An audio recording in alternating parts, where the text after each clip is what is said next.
Hai, Assalamualaikum. Saya akan teruskan pembelajaran kita dengan subtopik yang seterusnya iaitu 4.4 dalam bab 4 sebatian karbon, iaitu kita akan belajar mengenai kelapa sawit dan kepentingannya terhadap pembangunan negara.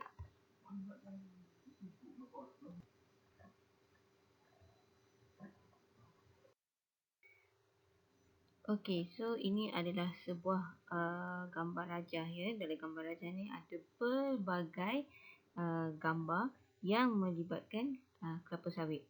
Jadi gambar rajah yang pertama ialah pokok kelapa sawit. Ya, ini adalah sebuah pokok kelapa sawit bagi siapa-siapa yang tak pernah tengok pokok kelapa sawit. Ini adalah pokok kelapa sawit. Okey, kemudian kita ada gambar rajah ke rata rentas bagi kelapa sawit dan juga minyak kelapa sawit.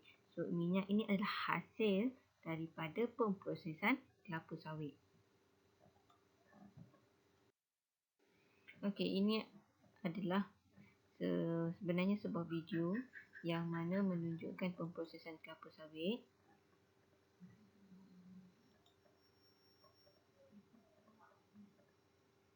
Tetapi saya minta maaf, saya tak dapat playkan video ni.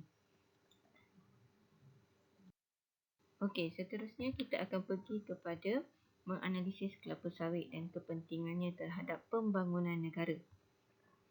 Okey, sebelum saya mulakan, kita tengok dulu struktur bagi buah kelapa sawit. Siapa-siapa yang tak pernah melihat buah kelapa sawit secara dekat, so ini adalah kerata rentas bagi satu biji buah kelapa sawit.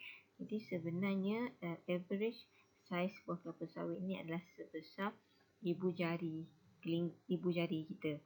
Okey, jika kerata rentasnya, jika ia dipotong dua, maka kerata rentasnya adalah seperti gambar rajah berikut. Okey, jadi bahagian-bahagian pada buah kelapa sawit ni awak kena tahulah struktur yang ada pada buah kelapa sawit. Yang pertama ialah sabut. Okey, yang mana sabut ini kita panggil juga mesokarp. Okey, pada sabut buah kelapa sawit ini akan menghasilkan minyak kelapa sawit. Bermaksud di bahagian sabut ini mempunyai kandungan minyak yang tinggi. Okey, berbeza dengan buah kelapa yang biasa kita gunakan untuk dapatkan santan yang mak awak guna untuk memasak. Okey, biasanya kalau buah kelapa, bahagian sabut tersebut adalah struktur yang sangat kering. Tetapi untuk mesokarp kelapa sawit, bahagian sabut dia sedikit berminyak dan sebenarnya di situlah kandungan minyak yang ada. Seterusnya bahagian yang kedua iaitu isi rung. Isi rung tersebut menghasilkan minyak isi rung kelapa sawit. Okey, minyak yang awak gunakan untuk memasak adalah daripada mesokarp iaitu sabut. Tetapi jika minyak yang terhasil daripada isi rung ni ia adalah minyak yang lebih berkualiti tinggi. Okey, jadi biasanya minyak yang kita gunakan adalah daripada mesokarp iaitu pada bahagian sabut, bukan pada isi rung. Dan minyak daripada isi rung ni dia sedikit jernih berbanding dengan daripada minyak sabut.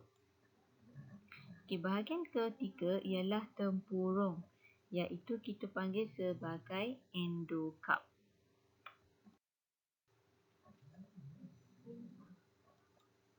Okey, seterusnya kita pergi kepada proses pengekstrakan minyak kelapa sawit.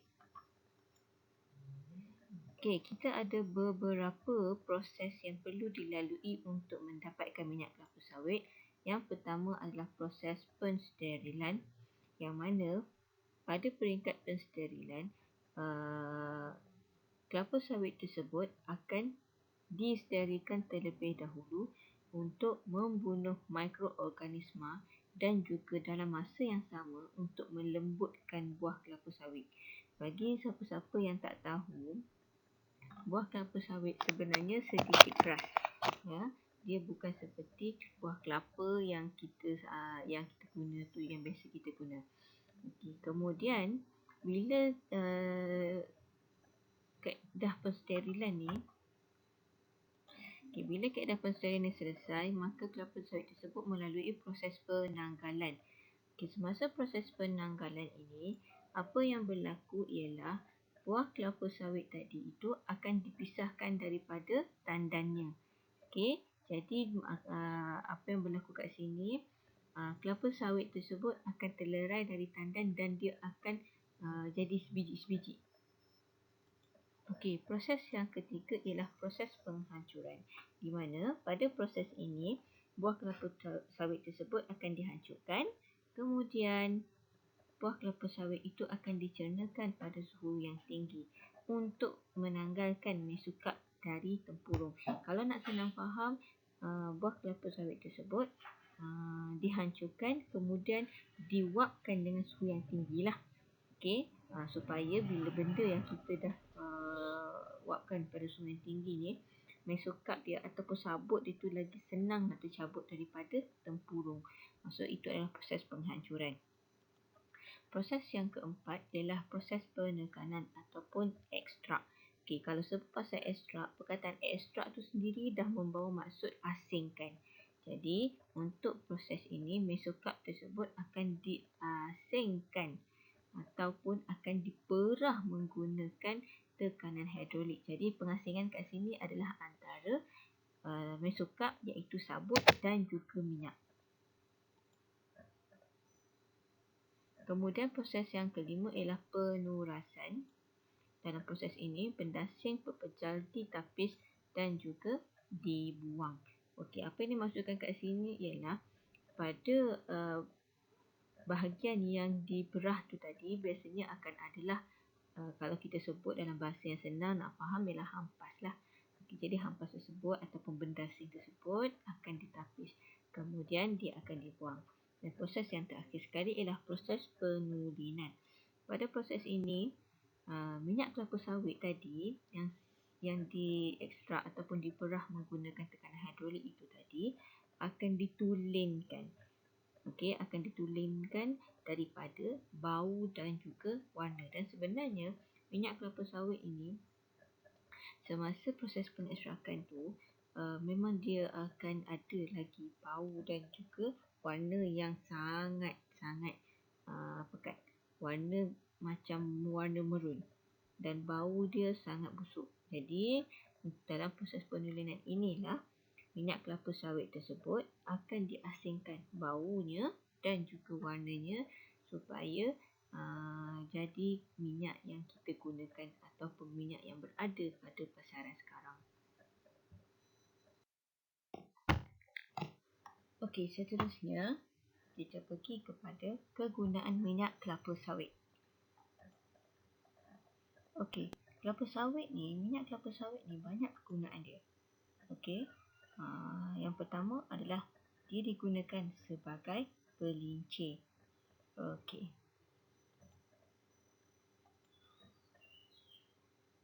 Okey, kemudian kegunaan kedua, ia digunakan sebagai minyak masak dan juga dia merupakan bahan asas ataupun dijadikan bahan asas untuk menghasilkan margarin. Saya pasti semua pelajar tahu margarin tu apa. Yang ketiga, ia digunakan sebagai bahan untuk membuat sabun dan juga krim mandian. Yang keempat, ia dijadikan sebagai coklat dan juga aiskrim. So, lepas ni siapa-siapa penggemar coklat dengan aiskrim, maka awak kena tahulah yang mana dalam coklat dengan aiskrim tu sebenarnya mengandungi minyak kelapa sawit. Okey, seterusnya kegunaan yang lain ialah ia dijadikan sebagai lilin.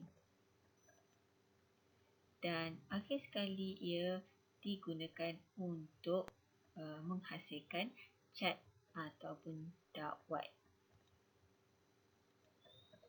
Okey, antara khasiat minyak kelapa sawit ni merupakan kategori lemak tak tepung, yang mana jika kita ambil lemak tak tepung ni, ia boleh meningkatkan kolesterol baik dan juga mengurangkan kolesterol tidak baik. Okey, yang ini saya akan terangkan. Sebenarnya dalam badan kita, dalam badan kita, kalau kita cek darah, kita boleh tahu dalam badan kita ni tahap kolesterol kita.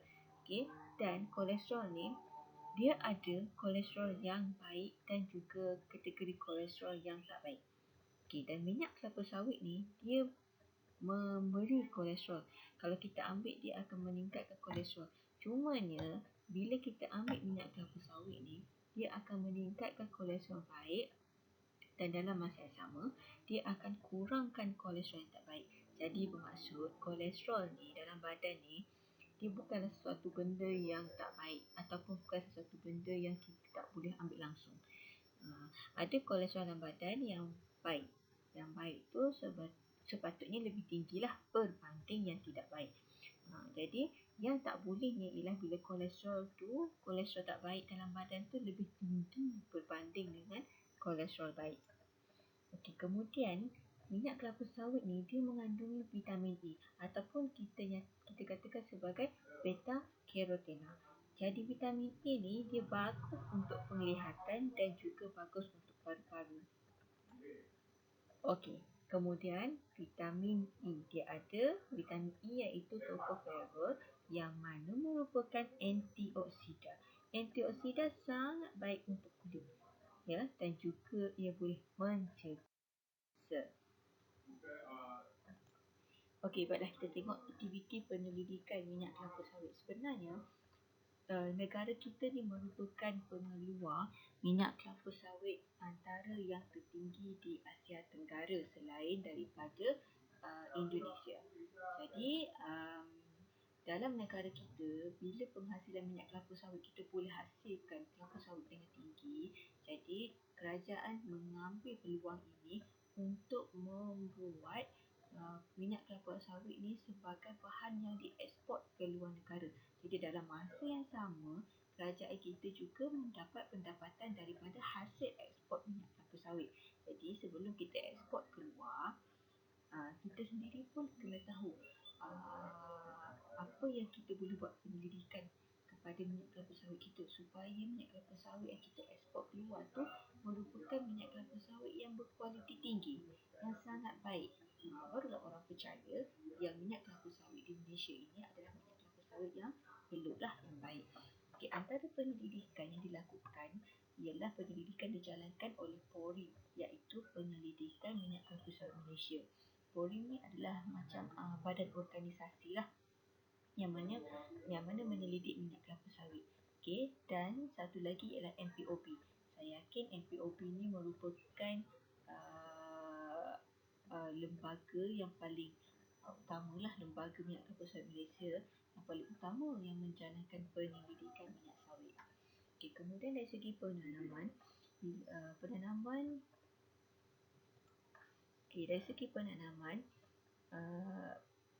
minyak kelapa sawit ini dihasilkan daripada baka kelapa sawit yang bermutu tinggi. Okey, supaya mendapat minyak kelapa sawit yang bermutu tinggi.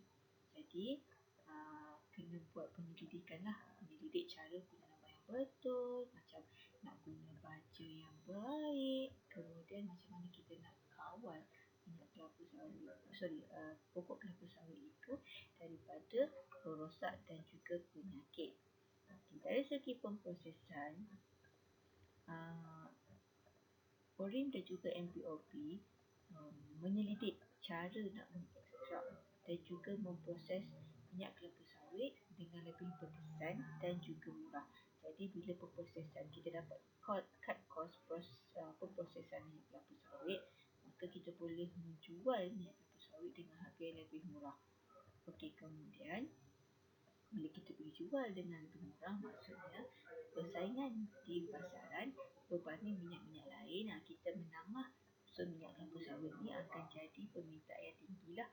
Kalau awak perasan, kita ada macam-macam minyak yang ada di pasaran. Contohnya minyak sayuran, minyak kelapa sawit dan juga minyak zaitun. Cuba bandingkan antara ketiga minyak ini.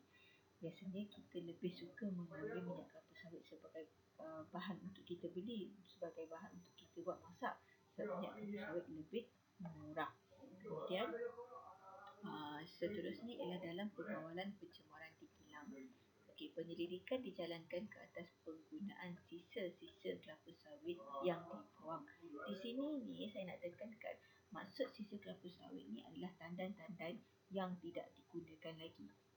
Okey, jadi tandan-tandan tersebut yang tidak digunakan lagi kebanyakannya digunakan disedip balik untuk digunakan membuat bahan untuk dapatkan tenaga biomas. Seterusnya, yang terakhir ialah penghasilan minyak dan barangannya. Jadi lebih banyak barangan yang dihasilkan daripada minyak kelapa sawit. Okey. Kemudian minyak kelapa sawit juga sekarang ni dah dibuat kajian untuk dijadikan sebagai bahan untuk menggantikan diesel, iaitu kita panggil sebagai biodiesel. Okey, di sini saya nak tunjukkan 3 jenis kelapa sawit yang ada ya. Okey. Yang pertama ialah kelapa sawit jenis Dura. Okey, kelapa sawit jenis Dura ni kalau awak perasan dia bahagian tempurungnya sangat tebal. Okey, kemudian isi rung di bahagian dalamnya juga tebal. Tetapi ia memiliki bahagian mesokap ataupun bahagian sabut yang nipis. Okey, kemudian untuk tinera dia mempunyai bahagian sabut yang sangat tebal tetapi mempunyai isi rung dan tempurung yang sangat kecil. Okey. Okey, kemudian yang ketiga ialah Pisifera. Jika awak perhatikan Pisifera ni, dia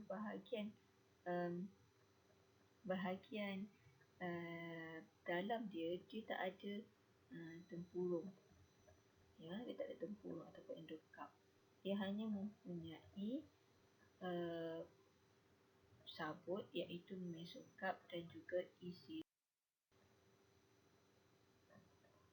Okey, ini adalah contoh pokok Dura, Tinera dan Pisifera. Kalau awak perhatikan, pokok Dura ni pokoknya dia lebih besar. Okey. Kemudian kalau Tinera dia rendah. Kalau Pisifera dia tinggi. Ini adalah antara beberapa contoh kelapa sawit yang adalah. Okey, dan saya rasa kebanyakan di Malaysia kelapa sawit yang dihasilkan adalah daripada spesies Dura dan juga Tinera yang rendah.